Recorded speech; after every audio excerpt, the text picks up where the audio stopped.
pris cette décision? Laquelle, pardon? Celle d'amnistier les personnes qui étaient concernées par des Ça sert mesures disciplinaires. dans un processus. En fait, nous sommes un peu surpris par toute cette affaire. Et je ne vais pas m'apesantir là-dessus, mais il s'agit d'une personne qui a donc qui a porté son cas devant les tribunaux, ce qui déjà est en contradiction avec nos textes et nos statuts. Et nous étions pris dans une tourmente qui ne se justifie pas. On a 392 délégués en Côte d'Ivoire, il s'agit d'un délégué sur 392. Donc, dans un esprit d'apaisement, je me suis dit qu'il valait mieux laisser supprimer cette sanction et donc permettre à cette personne d'aller au bureau politique. Donc notre surprise est relative parce qu'on nous demande quand même de continuer cette procédure le 2 avril. Pour nous, la procédure était morte puisque l'objet de la procédure, c'était qu'elle puisse assister à la réunion. On lui a donné donc cette possibilité. On nous dit maintenant qu'elle a changé ses demandes, ce qui, selon mes avocats, n'est pas conforme à la loi, et qu'elle a formulé une nouvelle série de demandes pour demander que moi je sois de mes fonctions, qu'il y ait un administrateur provisoire, etc. et tout ça de choses. Mais ce n'est pas l'essentiel pour nous. Pensez-vous que cette amnistie va permettre au parti d'entrer dans la voie de l'apaisement Le parti est apaisé. Vous savez, l'unanimité, personne ne peut la faire. Le parti est apaisé. Nous suivons de façon moderne l'état de l'opinion dans le parti. La base, il y a 94% des membres de la Convention me soutiennent sans réserve. Donc, il y a pas... C'est beaucoup. Dans n'importe quelle structure de nos jours, 94% d'approbation, ça fait rêver. Donc vous n'êtes pas inquiet? Non, je ne suis pas inquiet du tout. Récemment, vous avez exprimé des inquiétudes au sujet de la liste électorale publiée par la CEI, la Commission électorale indépendante, le 17 mars. Selon vous, la Côte d'Ivoire risque de se diriger vers des élections non inclusives. Pensez-vous que l'ancien président Laurent Gbagbo, son ancien ministre Charles Blé Goudé, ou encore Guillaume Soro, l'ancien président de l'Assemblée nationale, devraient pouvoir être présents sur cette liste et se présenter, être candidat lors de la prochaine présidentielle? Moi, mon point de vue, c'est que vraiment pour qu'une démocratie fonctionne, il faut arriver à dépasser un certain nombre de conflits qui ont posé problème dans notre pays. Et quels que soient les sentiments des uns et des autres, je pense qu'un geste d'apaisement, un geste de générosité, qui permettrait à chacun d'être candidat et de régler tout ce passif ou ce passé une fois pour toutes, serait une bonne chose. C'est pour ça que nous parlons d'élections inclusives, parce que c'est toujours possible. Dans tout pays, on a vu le cas du Sénégal, dans tout pays, on peut changer une situation n'est jamais bloquée définitivement. Néanmoins, il y a la situation judiciaire de ces trois personnes. Bien sûr, bien sûr. Est-ce à dire que ce sont des justiciables ce ne sont pas des justiciables comme les autres? Dans toute situation, il faut peser les avantages et les inconvénients. Nous, ce qu'on dit, c'est que les avantages d'un geste d'apaisement, qui est aussi la culture du PDCI, la culture du président Houphouët-Boigny, la culture de dialogue, il a maintes fois donné l'exemple, en pardonnant à certains, en faisant preuve de grandeur d'âme. En Afrique, vous savez, vous êtes admiré en faisant preuve de grandeur d'âme et en pardonnant, pas en vous vengeant, pas en écrasant. Donc, quand vous parliez des gens sur lesquels on a levé les sanctions, c'est un peu dans le même esprit. Et je crois que le mode de gouvernement et de leadership en Afrique qu'on admire, c'est quand même plus celui qui pardonne que celui qui punit. Alors le 10 mars, avec plusieurs opposants ivoiriens, vous avez créé la coalition pour l'alternance pacifique en Côte d'Ivoire afin d'obtenir un dialogue politique avec le pouvoir et introduire des réformes du système électoral. Comment comptez-vous obtenir gain de cause?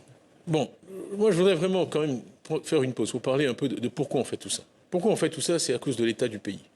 Moi, on dit souvent que j'ai été absent longtemps. Oui, j'ai été absent longtemps, mais ça me permet de voir l'écart entre quand je suis parti et aujourd'hui. Dans certains domaines, nous avons progressé. Dans d'autres, la situation est très mauvaise. Donc la raison pour laquelle le PDCI est aussi impliqué dans toutes ces choses-là, c'est que vous prenez la santé. L'espérance de vie en Côte d'Ivoire, selon la Banque mondiale, 59 ans. Au Sénégal, 68 ans. PIB par tête en Côte d'Ivoire est de 50% supérieur à celui du Sénégal. Comment on peut avoir 9 ans d'espérance de vie de moins que le Sénégal? Ça fait 93 000 morts de plus. Ça fait 250 morts par jour. Chaque Ivoirien se plaint d'aller à Rivo 7 et d'aller trop au cimetière. 250 morts de plus chaque jour, 365 jours par an. Voilà les problèmes. Donc cette coalition, c'est un moyen pour une fin. La fin, c'est d'arriver au pouvoir, de mettre l'accent sur le capital humain, mettre l'accent sur la santé et l'éducation, qui sont vraiment les deux piliers qui ont fait de la Côte d'Ivoire ce qu'elle est aujourd'hui, et amener la Côte d'Ivoire au niveau de performance. Moi, je ne me réjouis pas des performances actuelles. J'aimerais qu'elles soient meilleures. Quand je vois que l'espérance de vie moyenne en Afrique subsaharienne est 62 ans, que nous, on est en dessous, que les pays de notre niveau sont à 69 ans et que nous, on est à 59, ce n'est pas possible. On va revenir sur la situation du pays dans quelques instants. Oui. Néanmoins, à travers cette coalition, est-ce que vous envisagez une candidature commune? Non, on n'a pas du tout parlé de ça. On a dit que ce n'est pas une organisation politique, c'est une coalition pour réunir les conditions d'une élection équitable, transparente, etc. Donc chaque parti garde son identité et son idéologie. Et on a choisi le mot coalition exprès pour une alternance pacifique. Parce que je crois que la Côte d'Ivoire a désespérément besoin d'alternance. On a vu dans la sous-région le Ghana faire une alternance pacifique. On a vu le Sénégal faire une alternance plus ou moins pacifique. Il n'y a pas de raison que la Côte d'Ivoire ne fasse pas de même. Tidiane Thiam, vous ne faites pas mystère de vos ambitions, présider aux destinées de la nation ivoirienne. En attendant les résultats de la prochaine convention au sein du PDCI-RDA, si vous êtes élu, comment comptez-vous mettre fin aux 15 ans de règne du RHDP? Ce sont les Ivoiriens qui peuvent mettre fin aux 15 ans de règne du RHDP. Comme j'ai dit, la seule question pertinente dans le contexte actuel, pour eux, c'est vous pouvez mesurer ce qui a été fait en 15 ans. Est-ce que vous voulez donner 5 ans de plus au RHDP ou pas? Et la réponse à cette question, c'est eux qui l'ont. Nous, ce que nous faisons, c'est développer des propositions. Il y a 400 cadres PDCI qui travaillent depuis plus d'1 an sur des axes qui sont très importants. On a dit paix et sécurité, on a dit capital humain, donc santé et éducation, on a dit développement durable, on a dit économie et équité. Et le mot équité, là, est très, très important pour moi parce qu'on peut toujours générer de la croissance non équitable. Ce qui est dur, c'est de générer de la croissance équitable qui bénéficie à tous.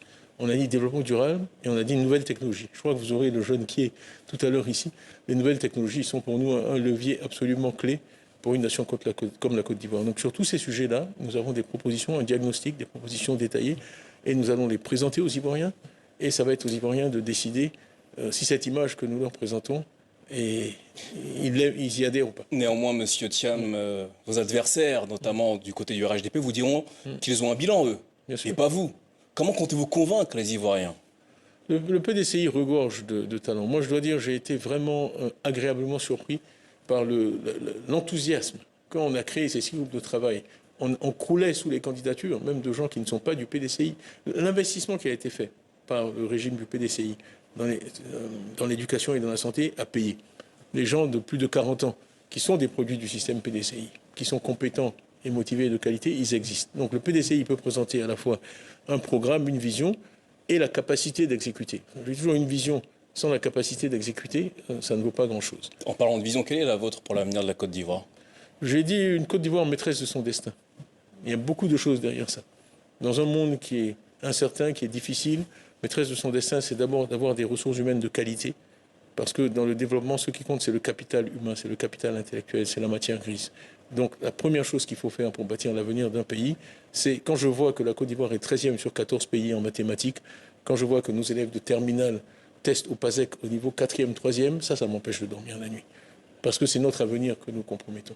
Donc ce qui est au cœur de notre vision, c'est l'être humain, des gens bien éduqués, maîtres de leur destin, capables de saisir les opportunités qui existent dans l'économie africaine en utilisant les nouvelles technologies, en utilisant leur savoir pour créer des entreprises, créer des emplois et résoudre les problèmes tels que le chômage des jeunes, la cherté de la vie, etc. etc.